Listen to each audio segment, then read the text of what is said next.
some of our team members out here. My name's Phil Hebert from Marrero. I'm Stamaki Burgos from Gretna. Mike from Parishes. And I'm Adam from St. Charles Parish. I'm Jimmy from Jefferson. We rode in the Highway 61 Bicycle Challenge to raise money for Children's Hospital in New Orleans for the patients that we care for there.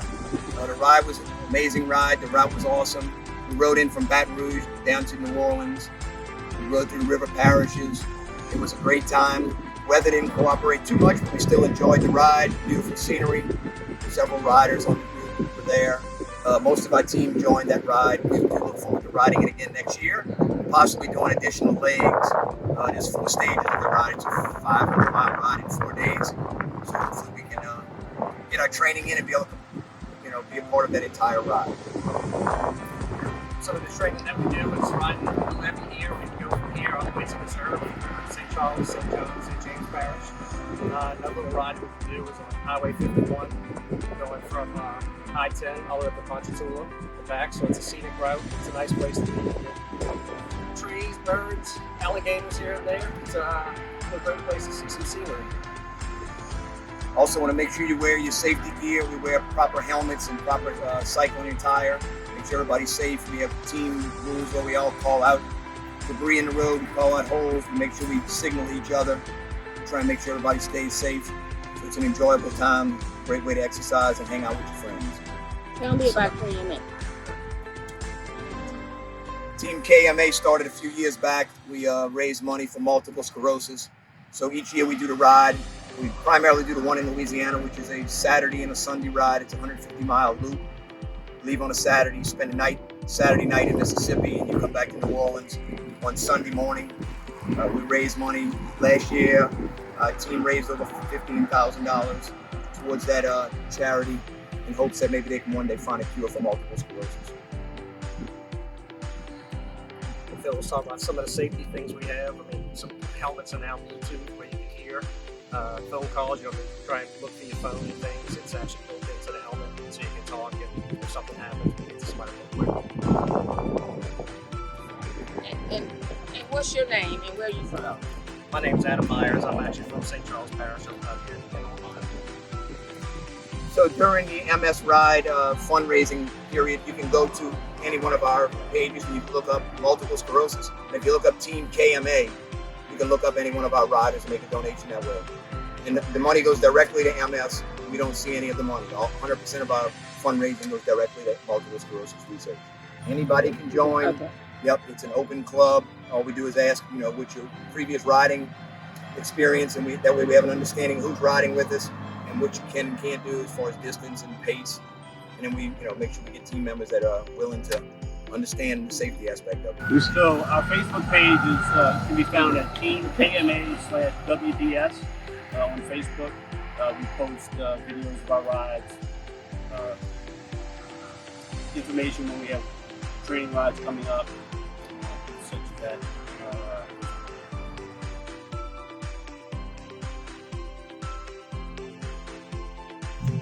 Hi, I'm Monique, and this is Chef Mike Durant of Zora Christina Catering Cafe. Today we are doing food demonstration for you guys for Tourism Week.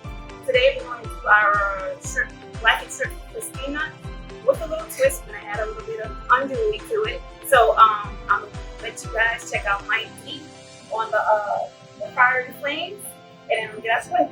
Chef. How we doing, y'all? What we're gonna do a little bit of mashed potatoes. I'm not gonna say your basic mashed potatoes, but your basic mashed potatoes. My basic mashed potatoes are basic. I like to put a lot of stuff in it. Garlic makes the whole around. I know how I'm saying. So what we're gonna do is the spinach cream sauce with some andouille in it. And we're gonna top it with some blackened shrimp. All that's gonna be plated in that like this. We're gonna go ahead and start off by doing the spinach cream sauce, which is very simple. Take a little bit of butter.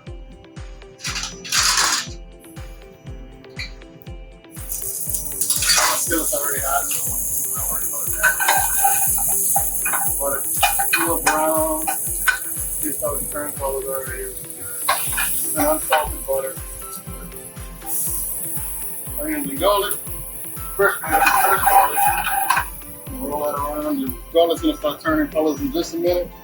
But before it does, here's what I'm gonna do it so we can get that rendering from the nice fat. And you're gonna do it. Yeah, can't flip it on with a spoon. I don't want you to cause anybody to catch fire in the kitchen. I'll just go ahead. Nice and brown like. I have another skillet on the fire right here. This is going to be from a blackened shrimp. What I'm going to do is cooking up blackened seasoning. Do is I'm going to roll it around. I got blackened seasoning in oil. So that's going to give it the nice pretty color in a hot skillet. Oh, that's working. Get nice on edges. What I'm going to do here is I'm going to add a little pepper to it. Now, you don't add too much spice depending on what kind of onion you use. I know this one's got a little bit of spice to it, so I'm not going to add too much pepper to it. So for that, I'm going to add a little bit of cream. Now, let's give you enough to cover that one little sauce. Not much.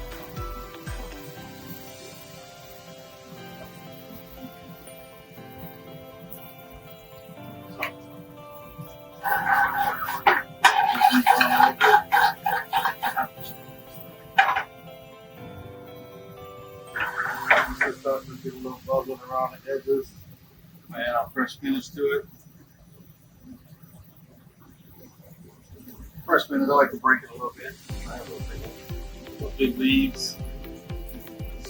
Doesn't have to be perfect.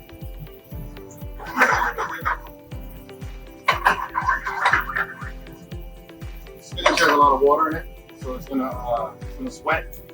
It's gonna actually make it a little bit more liquid. That's why I didn't put too much cream in it.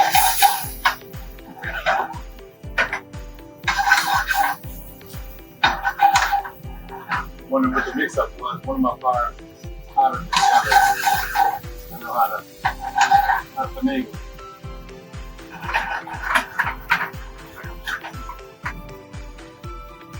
While that's sauteing, got our shrimp going.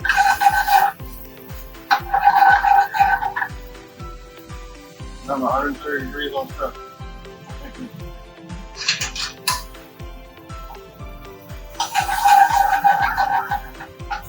Doesn't take long for them to cook. When you start seeing them turn into a seed, you know they're getting really good, really close.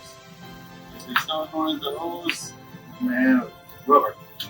So these are about there. Now what I'm going to do is start carry over cooking. I'll take these off the fire and let the skillet finish cooking the rest of it. This is nice and bubbly. We're going to go ahead and plate our potatoes. Look at this spinach. You don't waste that.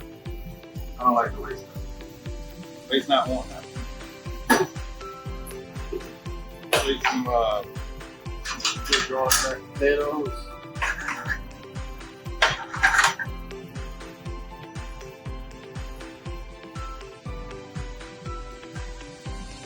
I like it. Yeah, oh, wow, little pivot. Since this is reduced by half, let's start reducing by half. What I'm going to do is get a little bit of Parmesan cheese to thicken it.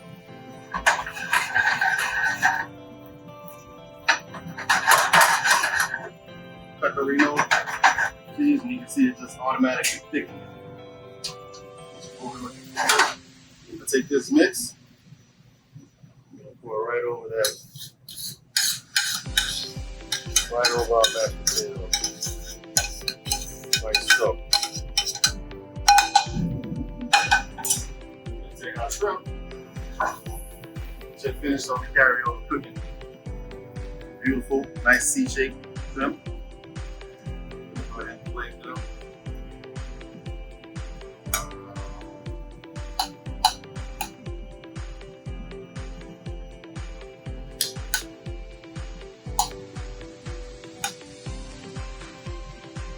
This is a call it a signature Zora Christina dish. But, see this right here? See all that right there? And don't throw it away.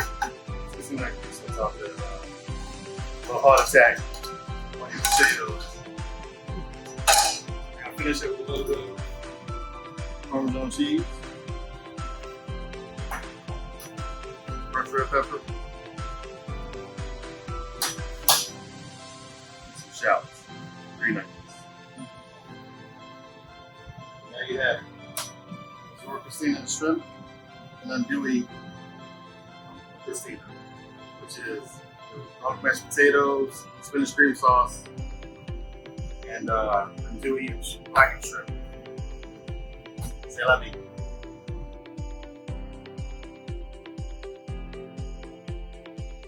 Hey guys, I'm Murray Daniels of Frenier Landing. 13 years ago, we found this piece of property in reclaimed land. This was the first reclamation in the state of Louisiana on the coastal area. So we reclaimed this land here out of Lake Pontchartrain and built this restaurant. It had to have been built to certain specifications because of where it was. Nothing out here had ever been successfully built that stood up to storms over the time. So we ended up getting the first permit to do that out here and built it. And since then, it's been a wonderful, vibrant part of St. John the Baptist Parish. Crystal Duran Bird runs the restaurant. She is so wonderful. She owns the business here. And I couldn't have picked a better person to run this place. She has been so great for the restaurant business, and the food that's here is all credited to her. Joe Boudreau, the chef, is wonderful for what he does here. If you haven't had the stuffed flounder, the whole fried stuffed flounder, you haven't had anything like this there. It's quite amazing. The history of this place is very, it's rich. If you've ever eaten black-eyed peas and cabbage on New Year's Day, that started here. If you've ever heard the history of Julia Brown, the voodoo priestess, she was from about 200 yards right over there. And this entire place was built on her leased property that she had leased back in 1915.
All right, I love that old John Mellencamp.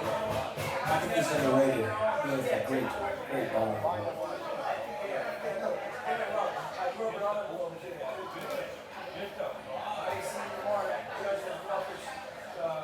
How we doing, Lucy? You all right?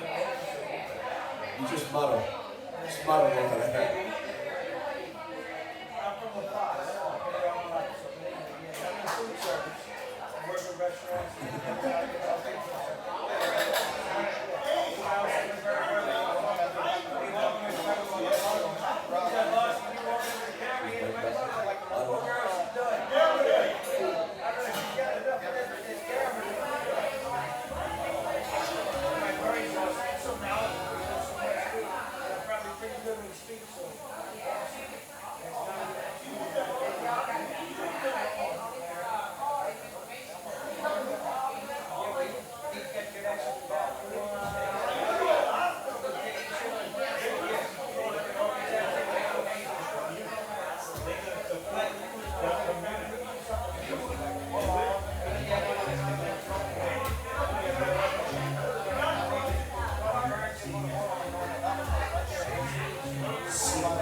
What's up, every time I see you, we get pretty impressed.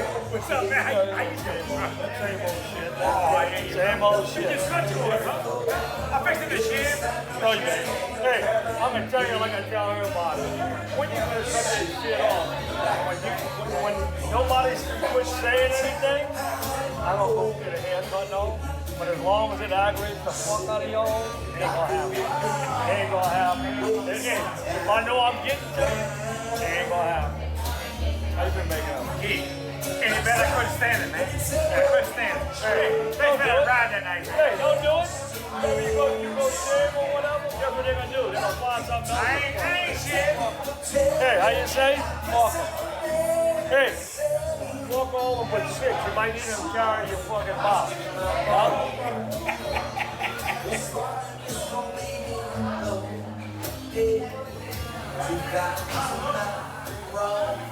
I don't think your wife came back to you.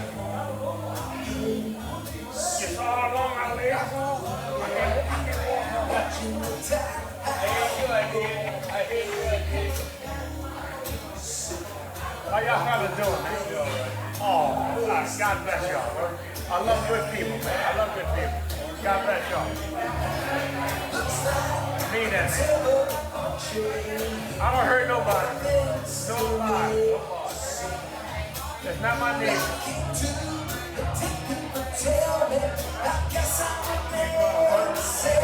Oh, guess what?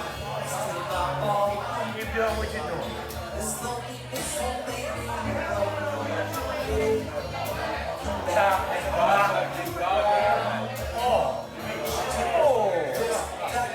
At all times. You got your back at all times.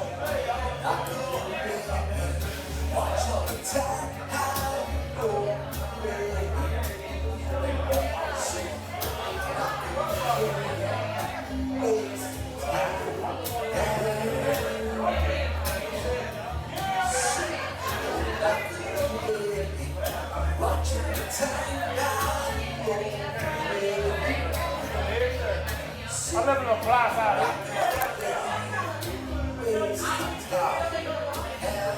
That off the airline. I know subdivision called Montague something. Somebody got there can listen. Anybody can listen? I gotta tell you the truth. There's too much crime out here, man. This is less about audience participation and more about the fact that I can't just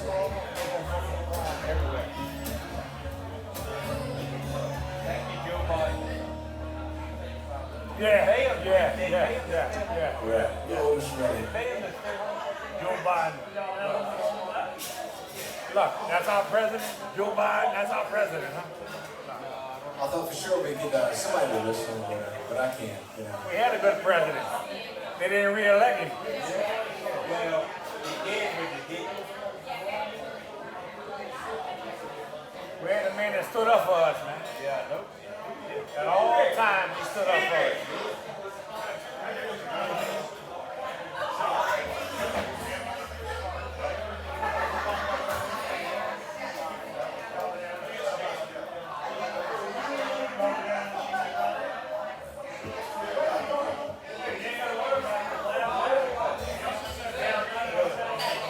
I'd like to do some Jimmy Buffett, so here we go.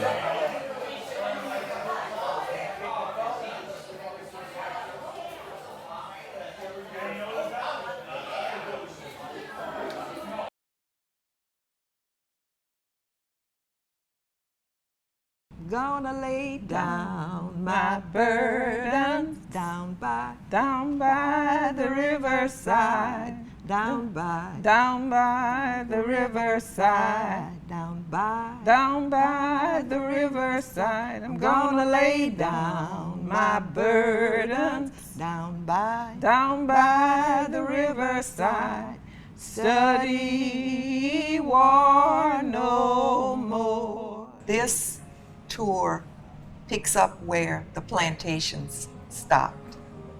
This tour will let them know exactly what our people went through to get to where we are now, the struggles that they had to go through. So if you're from the North and you never had to put up with segregation, it's an experience, and it is a touching experience when you start thinking back at my age of some of the things that I personally had to go through. Well, St. Peter was the church, and if you were Catholic, you had to sit in the back of the church. You couldn't take communion at the same time or be an usher or altar boy. The compassionate priest's name was Father Erod. He approached the archdiocese to have a church built for his colored parishioners. And with the help of Catherine Drexel's money, this facility was built.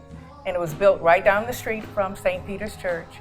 And it's on the National Registry because it was the first Black Catholic church built specifically for Black Catholics outside of the Archdiocese of New Orleans. That still remains today.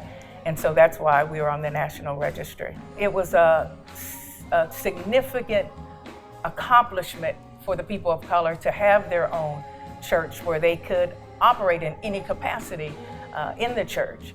And so from day one, it always represented the goodness of people. Lady of Grace was a very big cornerstone in the whole community.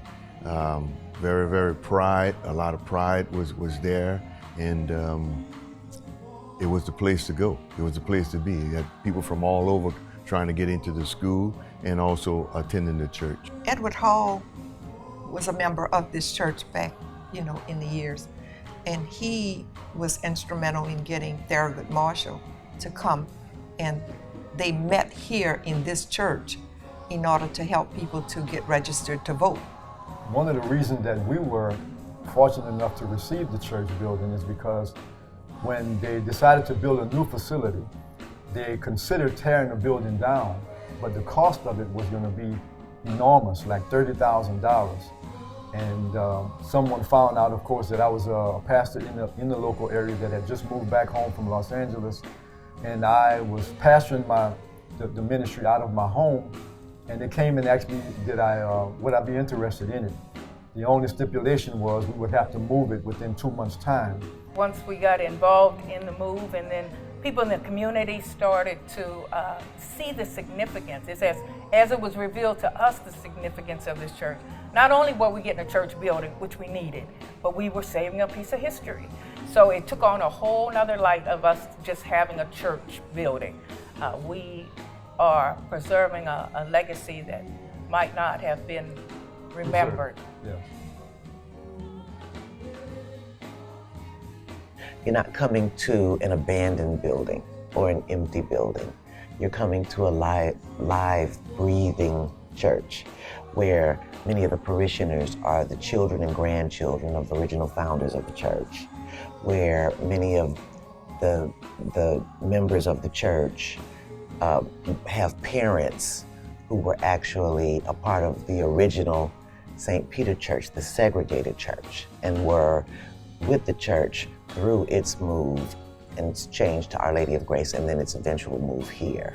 So it's not a warehouse, it's not just an ancient building where you try to bring back all the memories that you can. It's a living, breathing church with generation after generation still here worshiping in this space. It's still like when I was a little boy, 6, 7 years old. The members are still here looking around at it. Yes. There's a historical tour and a Soul River tour at Historic Riverlands that will help you to see the complete picture of the African American experience from slavery into the current times. Plantation tours will show you where they lived, how they lived, perhaps, during slavery. But there's thousands of stories, thousands of pieces of history of African Americans after that point. And this particular tour will help give you a better picture of the African American experience in this region, and then also African American contributions with the Soul River tour that so many people, even African Americans, don't know about. And so I think it's a vital thing in that it will complete your experience in this region.